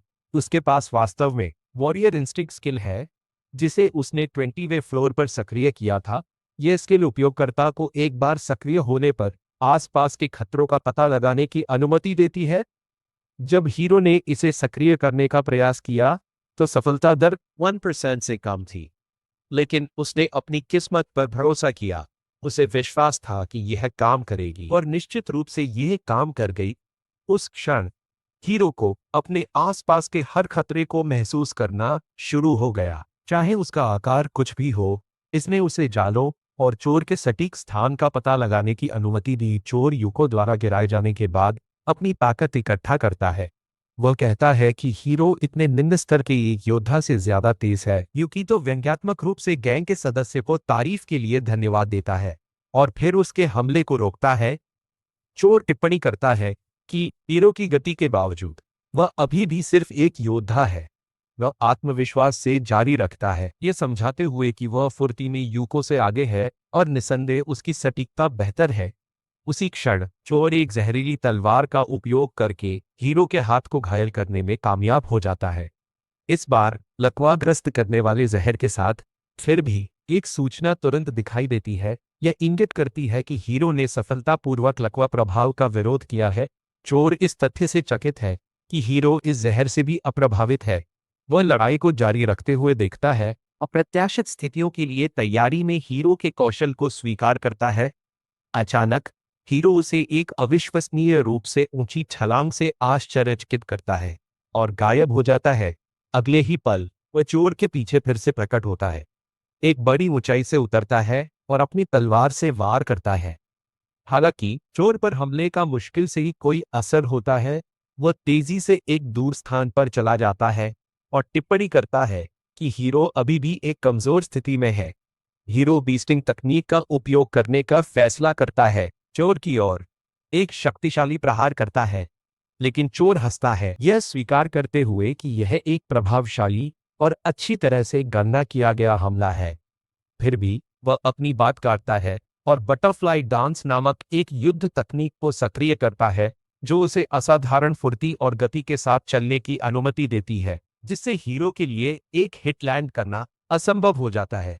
हीरो यह समझने में असमर्थ कि उसका प्रतिद्वंद्वी उससे इतनी आसानी से कैसे बच जाता है, देखता है कि चोर सहजता से चलना शुरू कर देता है। हमला करते हुए समझाता है कि बटरफ्लाई डांस एक ऐसी तकनीक है जो त्रुटिहीन हमले को पूर्ण बचाव के साथ जोड़ती है। वह आगे कहता है कि विरोधी स्किल्स के बीच की लड़ाइयों में जीत हमेशा उच्च स्तर और रैंक वाले की होती है। बटरफ्लाई डांस द्वारा बढ़ी हुई अपनी गति क्षमताओं और कैट्स फुटस्टेप्स द्वारा दी गई गति के साथ चोर युकितो को एक बार फिर घायल करने में कामयाब हो जाता है। अपने अस्थायी लाभ पर गर्व महसूस करते हुए वह आत्मविश्वास से बोलना शुरू कर देता है, युकितो पर चिल्लाता है और घोषणा करता है कि उसके जैसा धीमा योद्धा उसे कभी नहीं पकड़ पाएगा। हालांकि अपने अहंकार में अंधा, वह मॉन्स्टर्स द्वारा पता लगाए जाने से बचने के लिए छिपे रहने की जरूरत को भूल जाता है। परिणाम स्वरूप फ्लोर का बॉस उसे देख लेता है और उसकी दिशा में एक शक्तिशाली फायरबॉल लॉन्च करता है। उसी क्षण हीरो हमले से बचने के लिए वॉरियर्स इंस्टिंक्ट को सक्रिय करता है। चोर भी आग की लपटों से बचने में कामयाब हो जाता है। 20वीं फ्लोर के रोमांचक होने पर उत्साह के साथ टिप्पणी करता है और फिर हीरो पर अपना हमला फिर से शुरू करता है। वह कहता है कि वह हमले से बच सकता है क्योंकि उसकी हरकतें एक निश्चित पैटर्न का पालन करती हैं। वह हीरो की ओर मुड़ता है और पूछता है कि क्या उसने यह जानकारी गिल्ड से भी प्राप्त की है। हीरो कोई जवाब नहीं देता और इसके बजाय चोर के हमलों को रोकने पर ध्यान केंद्रित करता है, जहरीली तलवार से लगे घावों के बावजूद। हालांकि चोर द्वारा जमीन पर बिखेरे गए तेज हथियारों के कारण उसके पैर में एक और घाव हो जाता है। चोर टिप्पणी करता है कि अब तक हीरो को एहसास हो गया होगा कि 20वें फ्लोर पर कोई अनधिकृत व्यक्ति नहीं है, जिसका अर्थ है कि लड़ाई की शुरुआत से ही उसकी हार तय थी। वो फिर स्कॉर्पियंस एज नामक एक तकनीक का उपयोग करके हीरो पर एक मजबूत हमला करता है। इस क्षण में हीरो अपने घावों से गंभीर रूप से कमजोर हो गया था और अपना बचाव करने में असमर्थ था। चोर फिर एक शक्तिशाली प्रहार करता है जो उसे पूरी तरह से खड़ा होने में असमर्थ कर देता है। हीरो जमीन पर गिर जाता है, उसका हथियार उसकी पकड़ से फिसल जाता है, जिससे वह प्रतिरोध करने में असमर्थ हो जाता है। उस पल चोर को लगता है कि उसने अपना लक्ष्य हासिल कर लिया है। यह मानते हुए कि यह अंतिम प्रहार करने का समय है, वह हीरो पर झपटता है, चिल्लाता है कि यह उसके लिए अंत है। हीरो आतंक की एक चीख निकालता है जब चोर उस पर हमला करता है, उसे खत्म करने वाला है। लेकिन अगले ही पल वो चोर पर एक चालाक भाव से नजर डालता है और अपनी जीभ निकालते हुए कहता है कि वो बस मजाक कर रहा था। इसके बाद पत्थर दूसरों से अलग तरह से चमकने लगता है। परिणाम स्वरूप चोर अचानक खुद को एक पारदर्शी बुलबुले में फंसा हुआ पाता है, जो उसे सभी दिशाओं से बंद कर देता है। जो हुआ उससे स्तब्ध चोर, जो अपनी जीत के प्रति इतना निश्चित था, अविश्वास में घूरता है और पूछता है कि क्या हीरो ने अभी अभी उसके खिलाफ एक ग्रेविटी ट्रैप का इस्तेमाल किया है। हीरो अपने पैरों पर खड़ा होता है, अपनी तलवार उठाता है और टिप्पणी करता है कि चोर जोर देता रहा कि यहाँ कोई अनधिकृत तत्व नहीं है। फिर भी वह अपने आसपास किसी को देखने में विफल रहता है। इस बिंदु पर बुलबुला चोर के चारों ओर कसने लगता है, जिससे उसके लिए अपना मुंह हिलाना भी मुश्किल हो जाता है। हीरो फिर बताता है कि गिल्ड जो जानकारी एकत्र करता है वो केवल फ्लोर की प्राकृतिक स्थिति के लिए प्रासंगिक है। हालांकि गिल्ड में कोई भी यह भविष्यवाणी नहीं कर सकता था कि कोई इतना पागल हस्तक्षेप करेगा और एक लड़ाई का हिस्सा बन जाएगा फ्लोर बॉस के साथ। उस पल बुलबुले के अंदर चोर की हालत बिगड़ जाती है और सांस लेना भी उसके लिए मुश्किल हो जाता है। वह हाफता है ये सवाल करते हुए कि क्या जो उसके साथ हो रहा है वो असली है। इस बीच दो मॉन्स्टर्स हीरो पर हमला करने के लिए उसकी ओर बढ़ने लगते हैं। हीरो उनके हमले को रोकता है, ये टिप्पणी करते हुए कि जो दोहरा हमला हुआ है उसने मॉन्स्टर्स के व्यवहार और उनकी प्रतिक्रिया को बदल दिया है। वह चोर का मजाक उड़ाता है, कहता है कि आदमी खुद को एक चोर कहता है, फिर भी वह इस जगह के जालों से पूरी तरह से अनजान था। चोर की हताशा तब बढ़ जाती है जब वह चिल्लाता है कि यह असंभव है और हीरो को एक योद्धा के रूप में लड़ना चाहिए था, न कि जालों पर निर्भर रहना चाहिए था। बुलबुला फट जाता है और मॉन्स्टर्स उस पर हमला करते हैं। चोर सोचता है कि यह कैसे संभव है। मॉन्स्टर्स में से एक फिर चोर को अपने पथरीले हाथों में उठाता है और उसे नीचे फेंक देता है। घुसपैठिया गंभीर रूप से घायल है और हैरान है कि अपनी खोज कौशल के बावजूद वह एक शीर्ष स्तरीय जाल का पता नहीं लगा सका। वह पूछता है कि यूको को इसके बारे में कैसे पता है। यूकी तो जवाब देता है कि उसने शुरू से ही कहे अनुसार वॉरियर इंट्यूशन का इस्तेमाल किया। घुसपैठिया गंभीर रूप से घायल है और दर्द से जमीन पर पड़ा है।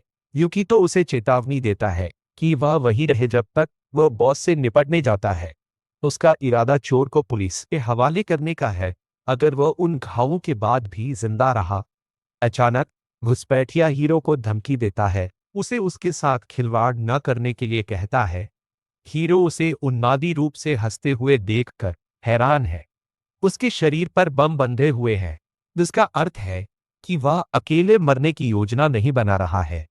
वो ताकाहाशी को सूचित करता है कि ये बम उन सभी जालों से अलग है जिनका उसने पहले इस्तेमाल किया है।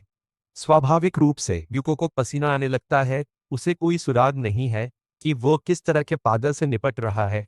फिर सिस्टम पुष्टि मांगता है और चोर पुष्टि करता है कि वो बम का उपयोग करना चाहता है। एक बहुत बड़ा धमाका होता है, सब कुछ आग की लपटों में है। फ्लोर ढह जाता है और वो एक छिपे हुए भूमिगत कमरे में गिर जाता है। उसने उम्मीद नहीं की थी कि वहां नीचे एक कमरा होगा। फिर उसे एहसास होता है कि निकास बहुत ऊंचा है, वो वापस ऊपर नहीं चढ़ सकता। अचानक पत्थर का मॉन्स्टर बॉस ऊपर से नीचे कूदता है। ताकाहाशी अब फंस गया है। तभी उसकी नजर किसी चीज पर पड़ती है। यह उसकी नजर के कोने से चमकीली तरह से चमक रहा है। यह एक खजाने का बक्सा है। उसे याद आता है कि छिपे हुए कमरों में आमतौर पर रक्षा करने योग्य खजाना होता है। वह जल्दी से चारों ओर देखता है। कमरा उसके लिए बॉस को एक पारंपरिक लड़ाई में हराने के लिए बहुत संकरा है। उसके पास एकमात्र विकल्प खजाने पर सब कुछ दांव पर लगाना है। वह बॉस पर हमला करता है, उसके पीछे छिपे खजाने तक पहुंचने की कोशिश करता है, लेकिन उसे इस प्रक्रिया में केवल चोट लगती है। वह अपनी तलवार से मॉन्स्टर पर फिर से वार करता है, लेकिन उसके हमलों का जीव पर कोई असर नहीं हो रहा है। बॉस उसे मुक्का मारता है, जिससे उसका खून बहने लगता है। वह फिर से हमला करता है। ताकाहाशी एक विशाल चट्टान के पीछे छिप जाता है। उसे राहत महसूस होती है कि उसकी रीढ़ की हड्डी नहीं टूटी है, लेकिन यह राहत क्षणिक होती है। मॉन्स्टर चट्टान को दूर फेंक देता है और उसे कुचल देता है। वह गंभीर रूप से घायल है। वह हैरान है कि बॉस लगातार हमला कर रहा है। अब वह बॉस के हमले के बाद खून से लथपथ जमीन पर पड़ा है।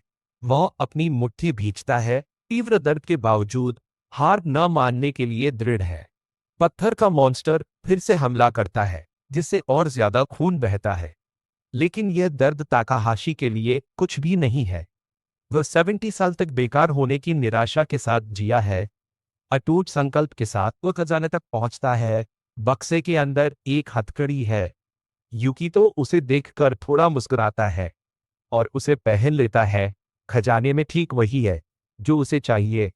हथकड़ी को ब्रेसलेट ऑफ टेलीपोर्टेशन के नाम से जाना जाता है, एक उपकरण जो अपने उपयोगकर्ता को किसी भी स्थान पर टेलीपोर्ट करने की अनुमति देता है। यह यूको की वर्तमान स्थिति के लिए एकदम सही है। सिस्टम उससे पुष्टि मांगता है। उसी क्षण मॉन्स्टर हीरो को अपने विशाल हाथों से कुचलने वाला है। सिस्टम ताकाहाशी को तत्काल चेतावनी देता है कि वह जादू के उपकरण के साथ संगत नहीं है और सक्रियण की संभावना केवल 50% है।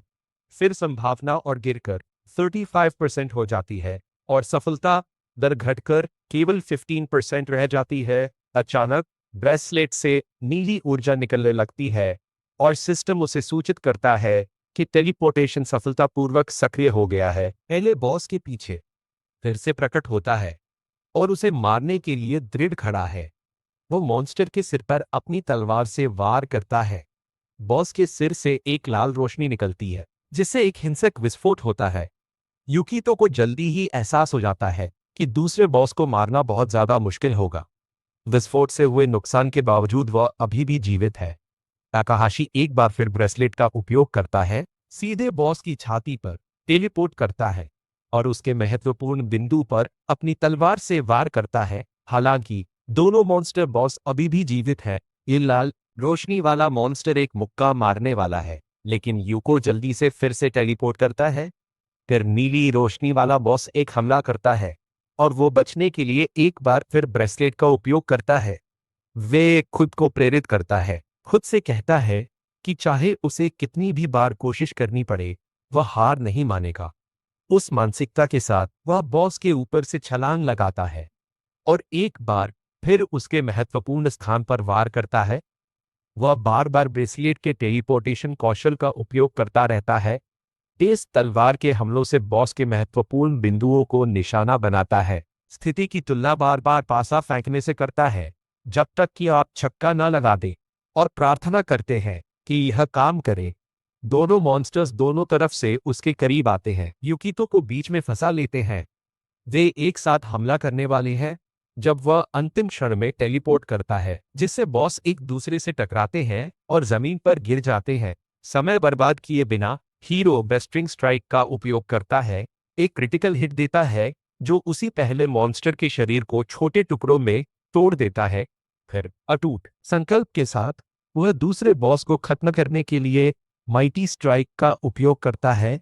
आखिरकार दूसरे गोलम को मारने के बाद युको जमीन पर गिर जाता है, गंभीर रूप से घायल और तीव्र लड़ाई से पूरी तरह से थका हुआ। ब्रेसलेट उसे सूचित करता है कि यह अपनी सीमा तक पहुंच गया है और अब इसे रिचार्ज की आवश्यकता है। सिस्टम फिर उसे सूचित करता है कि उसने एंशिएंट गोलम बॉस को 2 बार हराया है और 2 एल रैंक एलिक्सिर प्राप्त किए हैं। एलिक्सिर उसके ठीक सामने प्रकट होते हैं। बोतलों को देखकर मुस्कुराते हुए वो एक को पकड़ता है और उसे पीता है। जैसे ही वह ऐसा करता है, एक हरी आभा उसके शरीर को घेर लेती है और वह बेहोश हो जाता है। अगली सुबह छिपे हुए कमरे की छत से सूरज की रोशनी चमकती है। यूको धीरे धीरे होश में आता है और खुद को एलिक्सिर की बोतल पकड़े हुए पाता है। सिस्टम उसे सूचित करता कि विशेष शर्तें पूरी हो गई है और वह उसे एक विशेष उपाधि देने जा रहा है। उसकी जीवन शक्ति 10, ताकत 20 और निपुणता 10 बढ़ जाती है। ताकाहाशी एलिक्सिर और ब्रेसलेट को अपने सिस्टम में सहेजता है, फिर अपनी तलवार को मजबूती से पकड़ता है। वह एक्शन में कूदता है, कई बार करता है। जब वो उतरता है तो वो खून से सना एक सफेद लवादा देखता है। वह सोचता है कि क्या यह केओ के अपराध को साबित करने के लिए पर्याप्त सबूत हो सकता है। वह बॉस रूम का दरवाजा खोलता है और सतह पर वापस अपना रास्ता बनाता है। लौटने पर वह पूरी घटना की रिपोर्ट गिल्ड को देता है और रिसेप्शनिस्ट को लवादा प्रस्तुत करता है। वह पूरी तरह से हैरान है। ताकाहाशी को एहसास होता है कि जाहिर तौर पर उसने कुछ काफी महत्वपूर्ण किया है। रिसेप्शनिस्ट किसी बड़े अधिकारी को बुलाने के लिए दौड़ती है। ऐसा लगता है कि यह घटना एक गंभीर हंगामा खड़ा करने वाली है। तभी एक आदमी हीरो के पास एक इंटरव्यू के लिए पूछता है। ताकाहाशी माफी मांगता है और यह कहते हुए प्रस्ताव को ठुकरा देता है कि उसके पास समय नहीं है। वह एलिक्सिर लेकर अपनी इमारत में लौटता है, उसे अपनी मां को देना चाहता है। जैसे ही वह चलता है, लोग उसे घूरने लगते हैं, यह महसूस करते हुए कि वो खबरों वाला लड़का है। एक इमारत पर लगे एक विशाल टीवी पर दिखाया जाता है कि वह अब 20वें फ्लोर तक पहुंचने का सबसे तेज रिकॉर्ड रखता है। अंततः वह अपने अपार्टमेंट में पहुंचता है। उसकी बहन और मां गर्म खुशमिजाज मुस्कान के साथ उसका स्वागत करते हैं। वह उन्हें एलिक्सिर दिखाता है। अगले दिन अस्पताल में डॉक्टर उन्हें सूचित करते हैं कि युकितो की मां के विस्तृत जांच परिणाम आ गए हैं। उसकी बीमारी पूरी तरह से ठीक हो गई है। ताकाहाशी और उसकी बहन बहुत खुश है। डॉक्टर से इसकी पुष्टि करने के लिए कहते हैं। डॉक्टर बताते हैं कि एलिक्सिर के प्रभाव वास्तव में उल्लेखनीय है और उनकी मां अब स्वस्थ है। हरी आंखों वाली लड़की खुशी के आंसू रोने लगती है जब वह अपनी मां को गले लगाती है। उनकी मां धीरे से यूको का हाथ पकड़ती है और ईमानदारी से उसका धन्यवाद करती है। यूको भी रोने लगता है, उसे पालने के लिए धन्यवाद देता है। ये वे शब्द थे जो वो बहुत समय से कहना चाहता था। हरी आंखों वाली लड़की थोड़ा शर्मिंदा महसूस करते हुए उसे याद दिलाती है कि वे अभी भी अस्पताल में हैं और उन्हें यह घर पर जारी रखना चाहिए। हीरो सहमत होता है। वह फिर टिप्पणी करती है कि उसका भाई अक्सर अपने आसपास की चीजों पर ध्यान देना भूल जाता है। अचानक सब कुछ ग्रे हो जाता है और एक आदमी खिड़की के रास्ते अस्पताल के कमरे में प्रवेश करता है। सुनहरा आदमी टिप्पणी करता है कि यह दुखद है कि इतने गर्मजोश परिवार को दुखी करना पड़ रहा है। वह कहता है, एकमात्र अच्छी बात यह है कि वे पहले से ही अस्पताल में हैं। आदमी नोमी पर हमला करने की तैयारी करता है और यहाँ तक कि नोट करता है कि उसकी मौत का कारण कार्डियक अरेस्ट होगा।